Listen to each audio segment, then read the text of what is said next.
नमस्कार, मैं रजनी आर्य। आप देख रहे हैं आवाज जनादेश। दरोगा से एक विधवा सिर्फ ये पूछती है कि जिस ट्रैक्टर की टक्कर से उसके पति की मौत हुई वह थाने से कैसे छूट गया। बस इस बात पर दरोगा जी तंबाकू खाते हुए मृतका की पत्नी को भद्दी भद्दी गालियां देते हैं। देखिए एक रिपोर्ट। कुछ नहीं होगा जो ना बोल रहे ना। अगर ये बात होती तो हमें यहाँ आने नहीं पड़ते। तुम जाओ, तुम जहाँ जाना हो जाओ। नो रो जा। फिर आप बाद में ये मत कहना कि ये क्या किया।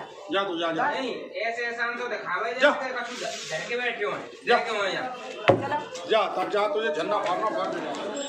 तुम तो आप ऐसे बात कर रहे हो जैसे कि ऐसे लेडीजन से आप ऐसे बात कर सकते हैं। तो तुमने पूछ हमसे पूछा हमारा इंसान गया है तो क्या हमसे पूछा कितना क्या बीत रही है हमसे। पुलिस ने मार दिया क्या? पुलिस ने मार दिया है? पुलिस होती कौन सी बात की ये निपटारा नहीं कर पाती। क्या निपटारा? हमारे कोई नहीं, हम गरीब लोग हम रोज ऐसे रोज मार दिए जाएंगे, रोज आपको घूस दे दी क्या उसी की रख देंगे। यार चुप चलिए, चुप चलिए, जाओ यहाँ जाओ ना। अभी लेडीज अभी तुम्हारी घुस गाल मुझे दे। चल यहाँ चल जा। चल मुख्यालय पागल बनाए, गाली मत दे देना। सोशल मीडिया पे थाना दिव्यापुर से संबंधित एक वीडियो वायरल हो रहा है, जिसमें दिख रहा है कि थाने पे तैनात सब इंस्पेक्टर विशंबर पांडे द्वारा थाने पर आई एक पीड़िता के साथ अभद्र भाषा का प्रयोग किया जा रहा है और गाली गलौज की जा रही है। इस वीडियो के तत्काल संज्ञान लेते हुए जांच सीओ सिटी को दी गई थी, जिनकी जांच रिपोर्ट के आधार पर सब इंस्पेक्टर विशंबर पांडे को तत्काल प्रभाव से निलंबित कर दिया गया है और इनके खिलाफ डिपार्टमेंटल इंक्वायरी कर दी गई है। साथ में उस पीड़िता महिला की सुनवाई हेतु सीओ सिटी को निर्देशित किया गया है, जो उस महिला का पक्ष सुन करके गुण दोष के आधार पर उसकी कार्रवाई करेंगे। आनी देवभूमि हिमाचल के हर गांव के बेटियां समाज और देश के लिए काम कर रही हैं। ऐसे ही निथर की होनहार बेटी रुचि भारती ने कर दिखाया है। रुचि भारती हिमाचल प्रदेश पुलिस में सब इंस्पेक्टर के लिए चयनित हुई हैं। लोक निर्माण विभाग विश्राम गृह में एक सादे समारोह में निथर की रुचि भारती को पुरस्कृत किया गया। समाज सेवी देवी पछला दुर्गा माता कमेटी सदस्य शेर सिंह ठाकुर ने रुचि भारती को स्मृति चिन्ह एवं पुरस्कार देकर सम्मानित किया। स्थानीय विधायक किशोरीलाल सागर, शिवराज शर्मा, श्याम सिंह भारती, सतीश कुमार ने भी रुचि भारती को बधाई एवं शुभकामनाएं दी हैं। मैं ढमा गाँव की रहने वाली हूँ और मेरे स्कूल राजकीय वरिष्ठ माध्यमिक पाठशाला लूरी से हुआ है। 7वीं कक्षा में मैंने नेशनल लगाया था छत्तीसगढ़ कबीर धाम में। वहाँ से मेरी सिलेक्शन फिर हॉस्टल के लिए हुई, स्पोर्ट्स स्टेट हॉस्टल बिलासपुर, और वहीं से फिर मैंने अपनी एजुकेशन और स्पोर्ट्स में अपना नाम कमाया और आज जिस वजह से भी पहुँची हूँ मैं उसी की वजह से यहाँ पर पहुँची हूँ। और इसमें मेरे यहाँ से मेरे को यहाँ तक पहुँचने के लिए मुझे जो सहयोग किया है वो मेरे नाना ने सहयोग किया है। और मेरे पापा और मेरी मम्मी, मतलब मैं अपने नाना के घर में ही रहती थी। मेरे पापा मम्मी मुझे सहयोग तो बहुत किया, पर जो सहयोग नाना ने किया वो मेरे मम्मा पापा ने नहीं किया है। और मैं अपना जो भी सारा श्रेय मैं अपने नाना को देना चाहती हूँ। और आपका क्या मैसेज है ऑटो सिराज और हिमाचल प्रदेश की बेटियों के लिए? मेरा उनके लिए ये है कि जैसे बोलते हैं कि खेलना मत पढ़ो, ऐसा नहीं है कि खेलने से फ्यूचर नहीं बनता है। आज मैं हूँ तो मेरे नाना ने मुझे स्पोर्ट्स में डाला और इन्होंने मेरा फ्यूचर बनाया। मेरा एक स्पोर्ट्स से ही फ्यूचर बना है। और ऐसा है कि स्पोर्ट्स के साथ पढ़ना भी पड़ता है। जब तक आपकी एजुकेशन नहीं होती है तब तक आपका स्पोर्ट्स कोई काम का नहीं है। अब अगर आप टेस्ट भी निकालते हो तो टेस्ट के लिए भी आपको एजुकेशन तो चाहिए ही। आजकल बिना एजुकेशन का कुछ नहीं होता, पर उसके साथ स्ट्रगल स्पोर्ट्स में भी करना पड़ता है। आज मेरे को जो है, मैंने पढ़ाई भी की और स्पोर्ट्स भी किया, साथ में ही हर चीज़ की है। तो आप पुलिस सब इंस्पेक्टर बने, अब आप क्या मतलब चाहते हैं कि समाज की कैसे सेवा करें? समाज की जैसे सेवा, मतलब जो मुझसे होगा मैं करूँगी। मतलब आगे जो भी होगा, जो मेरी उपलब्धियाँ होगी वो मैं समाज में करती रहूँगी जितना भी मुझसे होगा। तो गांव की बेटियों को आगे बढ़ना चाहिए, आपका ये संदेश है? गांव की बेटियों को नहीं, जो हर एक जो लड़की है वो आगे बढ़े, मतलब स्पोर्ट्स में, पढ़ाई में, जिस चीज़ में भी हो आगे बढ़े। ये नहीं है कि हाँ वो ये सोचे कि हाँ मुझे शादी करनी है, मेरी उम्र हो गई मुझे शादी करनी है। अभी लड़की की 25-26 तक तो नॉर्मल ऐसा है कि वो फ्यूचर बनाए, एक अपने पैरों पे स्टैंड हो सके, ताकि किसी को मान ना सके, किसी को ये ना बोल सके कि हाँ मुझे ये चीज़ चाहिए। वो अपने खुद से बोले कि नहीं मैं ले सकती हूँ। अपने पापा मम्मी के पास ये ना बोले कि पापा मुझे 10 रुपये दो, मुझे 20 रुपये दो। वो खुद पे स्टैंड होगी तो एक देश के लिए भी ये नाम होगा कि नहीं आज हमारे देश की बेटी यहाँ से आगे बढ़ी है। मैं अपनी बात नहीं करती, मैं हर लड़की की बात करती हूँ। राजकीय महाविद्यालय परिसर में मंगलवार को विभिन्न मांगों को लेकर एसएफआई कार्यकर्ताओं ने धरना प्रदर्शन किया।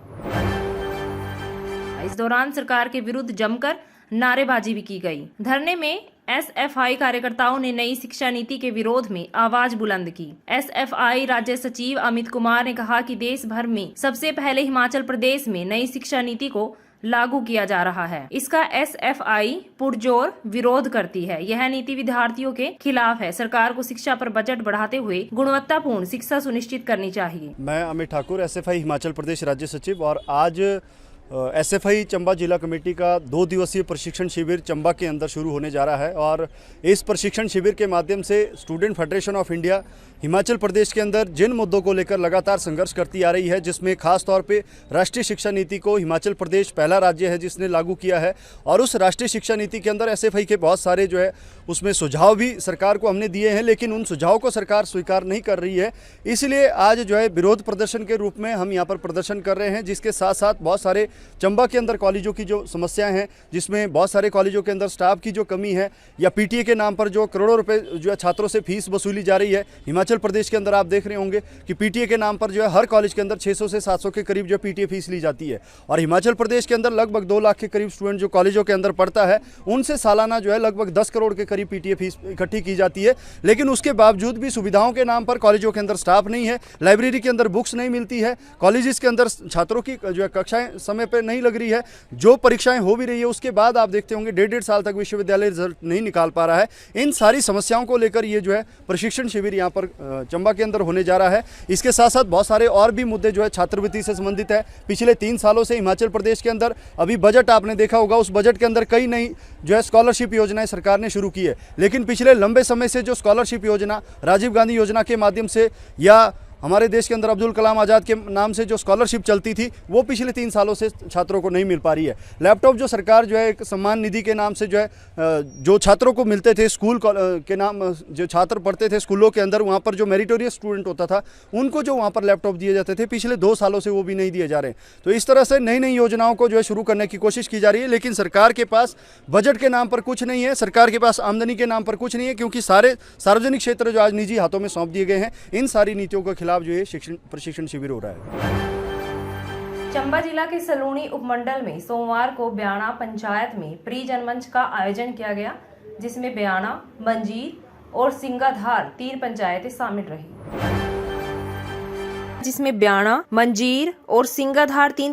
शामिल रही। प्री जनमंच की अध्यक्षता एसडीएम सलूनी डॉक्टर स्वाति गुप्ता द्वारा की गई। बताते चले कि प्री जनमंच में लोगों की समस्याओं को सुना जाता है और उसका समाधान करने का प्रयास किया जाता है। इसी के चलते ब्याणा पंचायत में भी 3 पंचायतों के लोगों ने अपनी विभिन्न विभागों के प्रति शिकायतें दर्ज करवाई, जिसमें कुछ समस्याओं और मांगों को मौके पर ही प्रशासन द्वारा निपटाया गया। ब्याणा पंचायत में प्री जनमंच के दौरान सभी विभागों के अधिकारी कर्मचारी मौजूद रहे। आपको विदित है हमारे उपमंडल सलूणी के कार्य क्षेत्र में सुंडला में 3 अप्रैल 2022 को आगामी रविवार को हिमाचल प्रदेश सरकार का जो एक महत्वाकांक्षी कार्यक्रम है जनमंच, वह निश्चित है। और उस जनमंच से पहले हमारे प्री जनमंच एक्टिविटीज़ अभी उन पंचायतों में जहाँ के लिए जनमंच निर्धारित किया गया है वहाँ पर हो रहा है। इस कड़ी में आज पहला प्री जनमंच हम लोगों ने ग्राम पंचायत कार्यालय ब्याणा में निर्धारित किया था, जहाँ पर 3 पंचायतों जो कि ब्याणा, मंजीर और सिंगाधार पंचायतें हमने रखी थी। और यहाँ के जो आम लोग हैं उनकी समस्याओं को हम लोगों ने सुना है। इस प्री जनमंच में आज हमारे पास कुल 7 शिकायतें आई हैं, जिनमें से 5 का हमने मौके पे त्वरित समाधान किया है। और दो शिकायतें ऐसी हैं जिनको हम लोग मौके पे उनका समाधान नहीं कर पाए, जिनका समाधान करने के लिए संबंधित विभागों को हम लोगों ने कहा है, जो कि तय समय सीमा में उसका समाधान करेंगे। इसके अलावा हमारे पास कुल 16 मांगें विभिन्न विभागों से संबंधित इस परिजन मंच में आई हैं, जिनमें से हमने एक मांग को मौके पर ही उसका समाधान उसको मानकर उसका समाधान किया है, और बाकी जो हमारी मांगें हैं वो संबंधित विभागों को मार्क की गई हैं और वो उस पर उचित कार्यवाही करके फैसला लेंगे। जैसा मैंने आपको कहा कि हम लोग 10 ग्राम पंचायतों के लिए सरकार जनमंच आयोजित कर रही है, तो हमारी परिजन मंच की जो एक्टिविटीज़ हैं वो भी इन 10 ग्राम पंचायतों में हर जगह होनी है। हमारा आगामी 29 तारीख को कल सुंडला में परिजन मंच है, जिसमें हमारी सुंडला, मंजीर वगैरह ग्राम पंचायतें हम लोगों ने शामिल करी हैं। अब हम वहाँ पे जाके कल लोगों की समस्याओं और मांगों को सुनेंगे। इसी कड़ी में परसों 30 तारीख को हम लोगों ने ठाकरीमट्टी ग्राम पंचायत कार्यालय में ठाकरीमट्टी, लिग्गा, सिउला और मांझली पंचायतों के लिए परिजन मंच रखा है। वहाँ के लोगों की भी समस्याएं और मांगों को हम लोग सुनेंगे। 3 तारीख को होने वाले जनमंच से पहले सभी 10 पंचायतों, ग्राम पंचायतों की समस्याओं को सुना जाएगा, और इसके अतिरिक्त जो भी लोग इन परिजन मंच में आकर अपनी समस्याओं का समाधान करवा रहे हैं, वो 3 तारीख को जो होने वाले हमारे जनमंच है, जिसमें हमारे मंत्री साहब अध्यक्षता उस जनमंच की करेंगे, उनके समक्ष भी अपनी समस्याओं और मांगों को रख सकते हैं। मेरा सभी लोगों से अनुरोध है, ख़ासकर इन 10 ग्राम पंचायतों की आम जनता से, कि वो इस जनमंच का भरपूर लाभ उठाएं और अपनी समस्याओं को और मांगों को सरकार के समक्ष रखें। देश और दुनिया की ताज़ा खबरों को जानने के लिए हमारे YouTube चैनल को सब्सक्राइब करें, बेल आइकन को दबाएं और Facebook पेज को लाइक करना ना भूलें।